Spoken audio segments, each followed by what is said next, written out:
You ever have one of those days where the world feels frozen in place, like everything is stacked against you, and yet somehow, in the middle of all that, a stranger shows up and changes the entire direction of your life?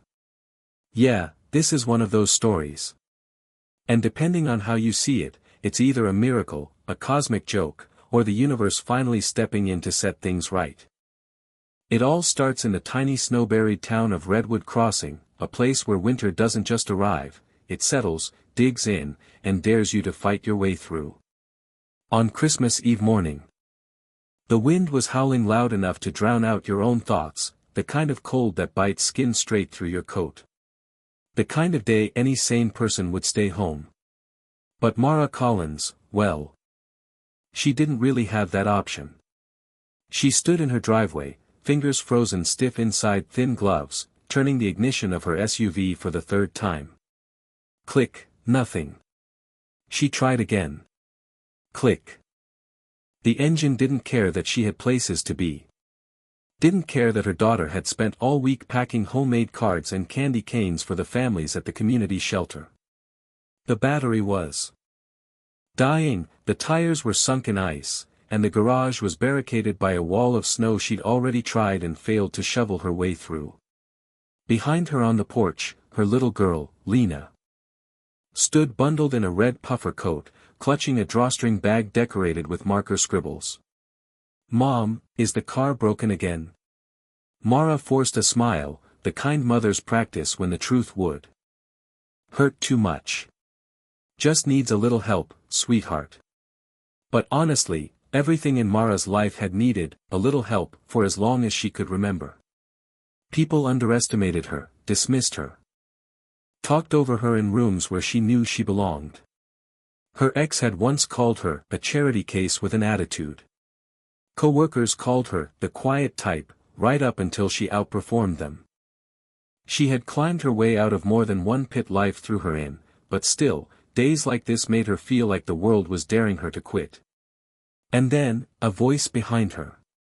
"Looks like trouble." She turned. A man trudged toward her through the snow, shovel in one hand, toolbox in the other. Heavy boots caked with slush, coat dusted with flakes, hair damp, face weathered but warm. His name, as she'd learn later, was Cal Jennings, a mechanic from the shop down the highway. He looked like the type of guy you could hand your worst problem to, and he'd just nod and say, "All right, let's fix it." "Battery dead?" he asked, crouching beside the vehicle without waiting for permission. "Probably," Mara said, embarrassed. "We're supposed to be somewhere important." Cal glanced at Lena, whose curls peeked out beneath a knitted hat. "Looks like she's got a date with something magical." Lena giggled and ducked behind her mom. Without another question, Cal started digging out the tires. His movements were efficient, practiced, like someone who worked with his hands because it made sense to him.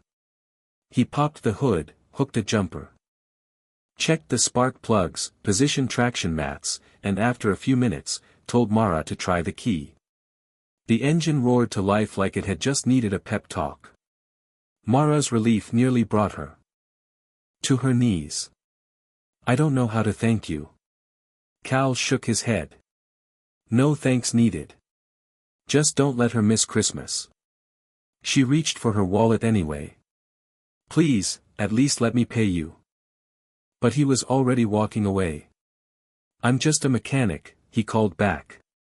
"Helping people is what we do." And with that, he disappeared into the storm. Mara didn't know it yet, but the stranger who had just walked away, the man with the frayed coat and the tired eyes, would turn out to be the one person who would see her for who she really was, long before the rest of the world caught up. The morning after Christmas Eve, while most of the town slept off too much cocoa and nostalgia, Cal was already at work at Ridgeway Auto, humming softly while elbows deep in an ancient pickup. His boss, an older guy named Harlan, called out, "Heads up, Cal, corporate sending someone today.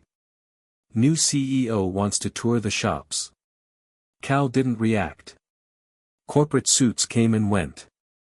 They usually walked in wearing expensive boots, pretending they understood the smell of burnt oil and cold metal, then left with a handshake and a speech about synergy. Cal just muttered. As long as they stay out from under the lift, earning a laugh from Harlan. Around mid-morning, the bell above the garage door jingled, and in walked a woman with snow-lined boots and hair pulled neatly back. No one recognized her. Not even Cal. At first. Because the woman wiping snow off her shoulders was Mara. But Mara hadn't shown up today as the woman Cal dug out of the snow. She showed up as the new CEO of Carter Auto Group, the company that owned every shop within a 100-mile radius, including this one. She spotted him before he spotted her. The same gentle focus. The same steady hands, the same look of someone who fixed more than cars, someone who fixed whatever life put in front of him. Cal glanced at her once, puzzled, then shrugged and went back to explaining a belt replacement to a customer. When she finally introduced herself to the staff as the new CEO, Cal nearly dropped the wrench in his hand. The woman he'd helped in the snow. The one with kind eyes. The one whose little girl hugged a bag full of candy canes. Was his new boss. And suddenly, Cal felt like he'd been played. Like maybe she'd known all along. Like maybe he'd opened himself up, just a crack, to someone who hadn't opened anything back. For a guy who had spent his whole life being overlooked, underestimated, talked down to, someone who'd learned to find peace in being invisible, this felt like betrayal. Like the universe was playing a joke at his expense. Mara tried to thank him again that afternoon, but he barely met her eyes. "You're upset," she said gently. Cal kept sorting bolts. "Just didn't expect to find out that way." "I wasn't hiding anything," she replied. "Weren't you?" His voice wasn't angry, just wounded. "You walked in here knowing exactly who you were." "I didn't." "For once," she whispered, "I wanted to be seen for who I am, not the title." Cal just turned away and hung another wrench on the wall. He didn't yell. Didn't accuse. Didn't roll his eyes. That wasn't him. Instead, he let the silence do what anger never could. And Mara felt every inch of that silence. Days passed. Heavy and quiet. Cal threw himself into work, fixing everything from busted carburetors to rattling fenders, but anyone watching him could see something had shifted inside him. He wasn't callous. Just guarded. But the universe has a strange way of pushing people exactly where they need to go. One afternoon, an elderly man named Mr. Rourke shuffled into the shop. He owned an ancient station wagon held together mostly by nostalgia. Cal loved the old guy. Always called him Kid, even though Cal was 32. While Cal worked on the repair, Mr. Rourke leaned against the counter and said, "That new lady, the CEO, she's something." Cal stiffened, bracing for criticism or praise. He didn't even know which one he feared more. But what Mr. Rourke said next hit him like a punch to the ribs. "She bought my old wagon from me." Cal blinked. "She what?" "For $1, the old man chuckled softly. "Said it deserved to stay with me. Said memories shouldn't be scrapped."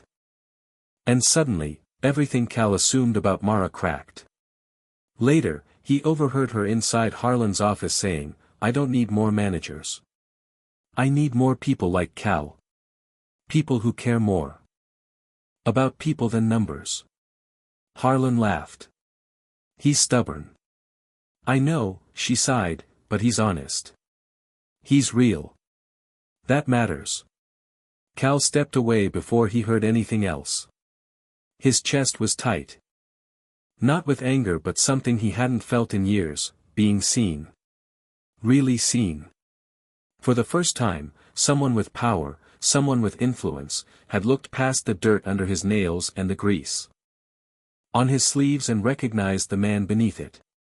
That night, Cal sat at home staring at the snow falling outside his window, thinking about everything he'd heard. Thinking about Lena's bright smile. Thinking about Mara's quiet bravery. He had spent years believing he was just the background character in other people's stories.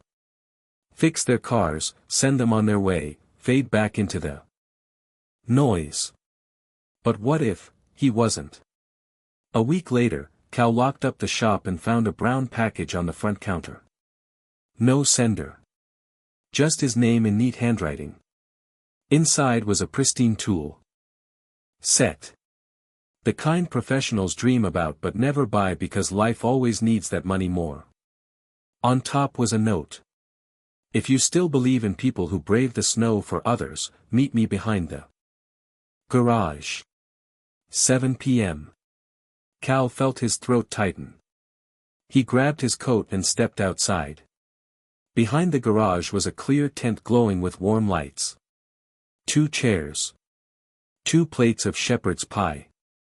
A thermos of cocoa. And Mara, hair dusted with snow, breath fogging gently in the cold. "Hey," she said quietly. "Hey." She handed him a paper. A proposal for a flagship garage. 50-50 partnership. "I want to build something better," she said. "Not another corporate shop. A place built around people like you. People the world doesn't see until they need saving." Cal stared at the document, then at her daughter sleeping peacefully in a blanket beside the heater. He didn't care about the stake. Didn't care about the money. Didn't care about the title. He cared about the look in Mara's eyes, a look of trust, of hope, of someone finally choosing him. "I don't need a partnership," he said, voice rough with emotion. "I just want to be the guy you call when something breaks. A car, a day, anything. That's all I've wanted," she whispered.